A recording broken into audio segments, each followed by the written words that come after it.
Supreme court का जो फैसला है वो भी जमीन रसीद को लेकर, एक भाई के नाम से जो है जमीन रसीद जो है वो कट रहा है और अन्य भाइयों को नहीं मिल रहा है कानूनी अधिकार। अब इसमें हुआ क्या, देखें ये जो जमीन आप देख रहे हैं बहुत सारा जमीन है और साथ में मकान भी है। अब इसमें होता कि एक भाई के नाम से कटने का वजह क्या हुआ, ये एक बड़ी आप गलती भी कह सकते हैं। ये गलती राजस्व अधिकारी की हो सकती है, यानी और जो है एक तरह से उनके द्वारा वेरीफाई नहीं किया गया। अगर कोई ऑनलाइन अप्लाई किया गया तो सही तरीके से वेरीफाई नहीं हुआ। साथ में आप ऐसा भी कह सकते हैं कि जो एक तरह से भाई है उनके द्वारा एक जो है फर्जी या आप कह सकते हैं जाली जो है कागजात के आधार पर या ये भी आप कह सकते हैं गलत जो है जानकारी के आधार पर, तो ये दोनों कारण हो सकते हैं कि एक तो क्या फर्जी कागजात बना लिया, जाली कागजात बना लिया, तो कागजात के आधार पर जो है ये ऐसा प्रक्रिया किया गया। दूसरा गलत जानकारी के आधार पर क्या होता है ना कि एक भाई क्या किया, अब दूसरा भाई या अन्य भाई नहीं रह रहा है या छोटा है, जो भी कारण है गलत जानकारी दे दिया गया, यानी जो कि हम जो उत्तराधिकारी हैं और कोई उत्तराधिकारी नहीं है, मतलब अपने जो भाई हैं उनको वो अधिकारी के सामने उत्तराधिकारी सो ही नहीं करेंगे। तो ये एक प्रक्रिया होता है। तो देखें मान लेते हैं कोई अगर छल कर ही लिया, कोई अगर मान लेते छल करना एक अपराध है कानून के तौर में अगर देखा जाए, तो अगर कोई भी वो भाई के साथ छल कर ले या बहन के साथ कर ले या जो है कोई अन्य व्यक्ति के साथ कर ले, जब अगर उसके ऊपर आपराधिक मुकदमा दर्ज होगा, क्रिमिनल केस अगर उसके ऊपर हो जाएगा, यानी अगर उसके ऊपर आईपीसी की धारा अगर लग गया तो उस व्यक्ति को जेल जाना पड़ सकता है। इसीलिए सबसे पहले क्या, इसलिए कि यहाँ पर तो धोखा किया गया,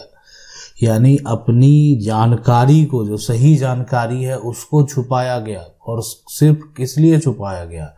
जमीन को हड़पने के लिए, संपत्ति को हड़पने के लिए, उसको अपने नाम करवाने के लिए ऐसा किया गया।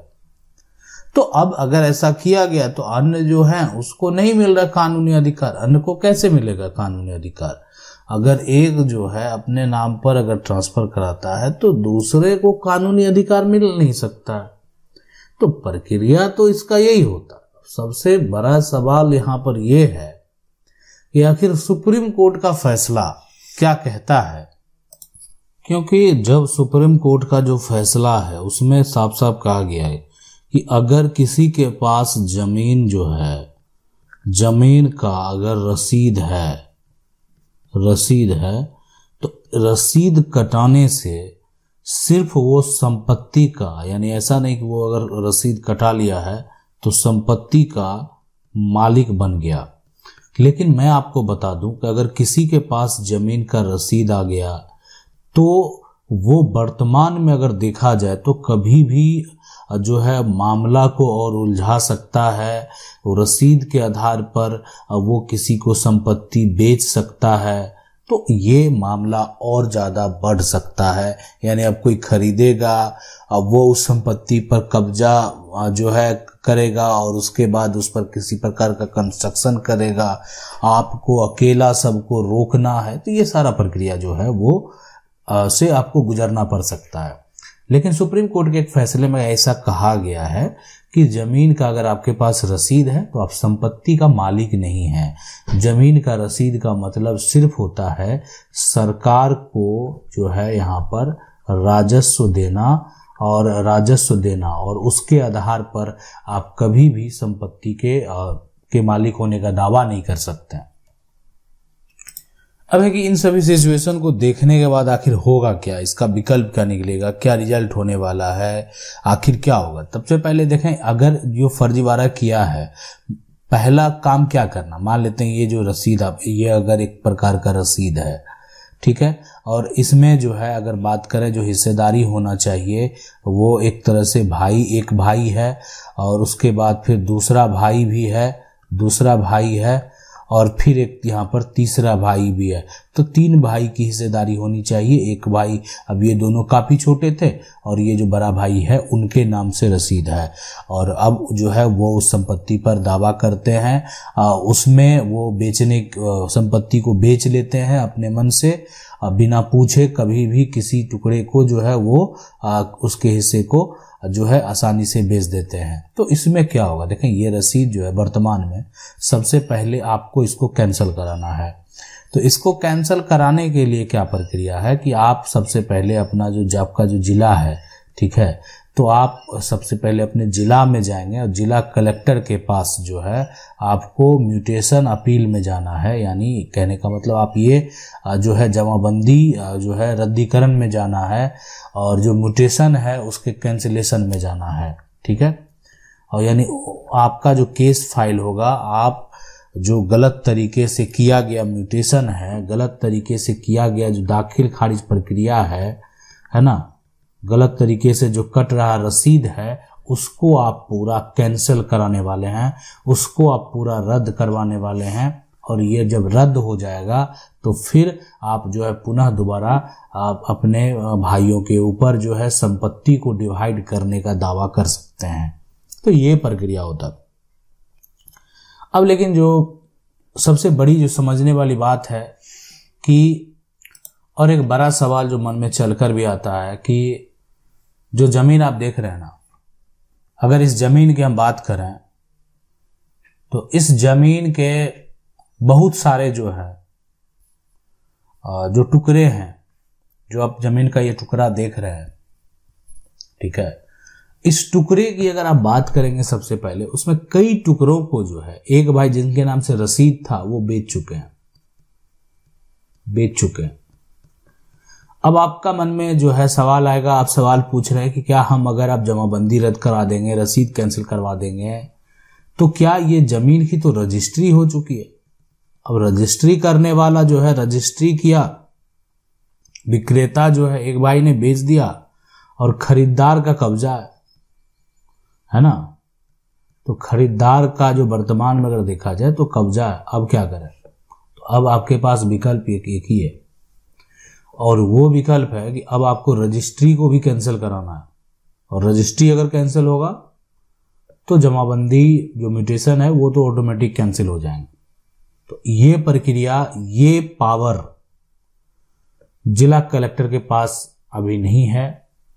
आप जो है एक तरह से एडीएम कोर्ट में जाके नहीं करा सकते हैं, आप अनुमंडल में जाके नहीं करा सकते हैं, आप राजस्व के जो अधिकारी हैं उनके पास जाकर नहीं करा सकते हैं। अब ये पावर सिविल कोर्ट को है कि अगर किसी तरह का गलत तरीके से कोई सेल डीड तैयार किया गया है तो सबसे पहले दोनों पक्ष को सुनने के बाद अगर सिविल कोर्ट को लगेगा कि इसमें जो है धोखा हुआ, इसमें फर्जीवाड़ा हुआ है, इसमें जालसाजी हुई है, इसमें जो है किसी हिस्सेदार का जो हक है वो मारा गया है, इसमें कई और हिस्सेदार भी हैं जबकि उसमें एक हिस्सेदार जो है वो पूरी संपत्ति को बेच दिया है, तो अगर ऐसा मामला सिविल कोर्ट में जाएगा तो वो उस तरह का सेल डीड, अगर उस तरह की रजिस्ट्री की गई है वो कैंसिल हो जाएगा। मैं ये भी बता दूं, देखिए एक तय समय सीमा में जाने का प्रयास